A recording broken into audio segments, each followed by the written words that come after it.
ओम साई राम दोस्तों, मैं मीनाक्षी एक बार फिर से आप सभी लोगों का हार्दिक अभिनंदन करती हूँ साई अनुभूति चैनल में। और अनुभवों की श्रृंखला से एक बहुत प्यारा और अनोखा सा अनुभव लेके आपके सामने फिर से उपस्थित हुई हूँ। लेकिन सबसे पहले आप लोगों का बहुत बहुत धन्यवाद, जो कि आप इतने प्यारे प्यारे एक्सपीरियंसेस हमारे पास भेजते हैं ताकि हम लोगों को बता सके कि बाबा सर्वशक्तिमान हैं। बाबा किस तरह से हम लोगों को आज भी मदद पहुंचाते हैं। बाबा की समाधि आज भी लोगों की मदद करती है और बाबा अपने 11 वचनों का मान रखने के लिए अपने भक्तों की मदद करने के लिए आ ही जाते हैं। तो चलो आज फिर से शुरू करें बाबा का गुणगान और बाबा की महिमा का वर्णन। साथियों, ये जो अनुभव मुझे भेजा है सचिन गोयल जी ने मुझे बताया है।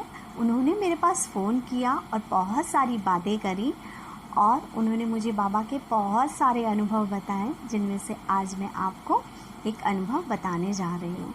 लेकिन सबसे पहले मैं आपको ये बताना चाहती हूँ कि सचिन गोयल जी वाकई जब मेरी उनसे बात हुई, मुझे लगा वो एक बहुत प्योर हार्टेड इंसान हैं और उन्होंने मुझे जिस तरह से अपने बाबा के साथ होने की जर्नी बताई, वाकई मैं मानती हूँ कि आप धन्य हैं और बाबा की आप पे बहुत अपार कृपा है कि बाबा आपके काम बनाते हैं।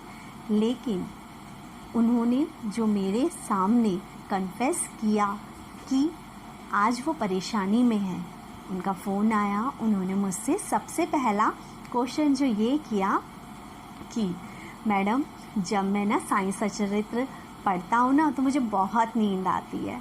और ये जो क्वेश्चन है, ये जो सवाल है, बहुत सारे लोगों का है जो मुझसे अधिकतर यही सवाल करते हैं। जब हम बाबा की पुस्तक पढ़ने बैठते हैं ना तो हमें बहुत नींद आती है। तो साथियों, मैं भी बाबा की पुस्तक पढ़ती हूँ और मैं आप लोगों के इस क्वेश्चन का हल ढूंढ रही थी। तो मुझे जो आपके क्वेश्चन का हल नज़र आया ना, वो सिर्फ इतना कि आप जो बाबा की साईं सचरित्र पढ़ते हैं ना, सिर्फ अपने तक सीमित रखते हैं। आप मन मन में पढ़ते हैं, धीरे धीरे पढ़ते हैं। एक बार मेरे कहने से साईं सचरित्र का पाठ थोड़ी तेज आवाज़ में करके बोलना शुरू किया। आप बाबा की साईं सचरित्र तेज आवाज़ में बोलकर पढ़ना शुरू कीजिए, आपको नींद छू भी नहीं सकेगी। और कुछ लोगों का कहना यह है कि जब हम साईं सचरित्र पढ़ते हैं, क्योंकि वो जो फर्स्ट डे का प्रथम विश्राम तक का जो लेसन्स है वो ज़्यादा है, तो हम ज़्यादा देर कंटिन्यूटी में बैठ नहीं पाते। तो दोस्तों, सिर्फ इतना कहना है कि कोई बात नहीं, आप इतनी देर तक नहीं बैठ पाते, आप थोड़ी देर सुबह पढ़िए, थोड़ी देर शाम को पढ़िए। यदि थोड़ी एज ज़्यादा है और इतना भी नहीं कर सकते तो कोई बात नहीं, 3 बार में पढ़ लीजिए। सुबह पढ़िए, दोपहर पढ़िए, शाम को पढ़िए, रात को पढ़िए, थोड़ा थोड़ा करके पढ़िए, लेकिन पूरी श्रद्धा के साथ पढ़िए। और बाबा के आगे हाथ जोड़ के बाबा से ये कहिए कि बाबा, मेरे अंदर तो सामर्थ्य नहीं है आपकी इतनी मोटी पुस्तक पढ़ने का, लेकिन आप यदि साथ देंगे तो मैं इसे 7 दिन में पूरी कर पाऊँगा। और बाबा आप आइए, आप बैठिए साथ में और मेरा पाठ पूरा कराइए, तब देखिए कैसे नहीं होता है आपका पाठ पूरा। चलो, ये बात तो रही कि साईं सचरित्र पढ़ते हुए हमें नींद आती है और हम उसे कैसे पूरा करें। अब दोस्तों, सचिन जी की जब मेरे से बात हुई तो सचिन जी ने मुझे बोला कि आजकल ना मैं बहुत परेशान हूँ और बाबा पहले तो मेरी बहुत सुनते थे और बाबा ने मेरे ऐसे ऐसे काम बनाए हैं, लेकिन अब बाबा शायद मुझसे नाराज़ है और बाबा मेरी सुन नहीं रहे हैं और मेरे काम नहीं बन रहे हैं। इस तरह के कॉल तो मेरे पास हमेशा ही आते हैं कि बाबा पहले मेरी सुनते थे और बाबा अब मेरी नहीं सुन रहे हैं।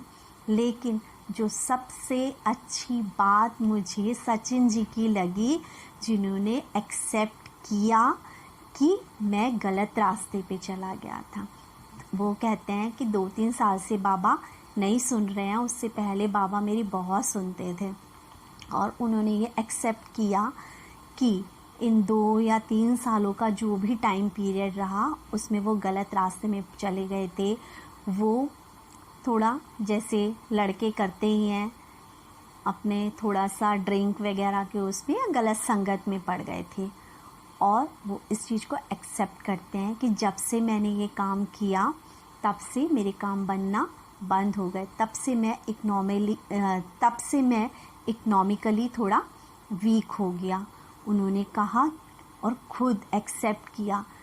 और मुझे लगता है कि ये सब इसलिए ही हुआ कि मैं बाबा से हमेशा प्रॉमिस करता था कि बाबा मैं अब नहीं पीऊँगा। अपने माँ बापों के सामने वो यही बाबा से कहते थे, या हमेशा बाबा से ये कह के चले जाते थे, बाबा बस ये लास्ट, अब नहीं पीऊँगा। लेकिन फिर दोस्ती यारी में बैठ जाते थे और फिर पी लेते थे। बाबा से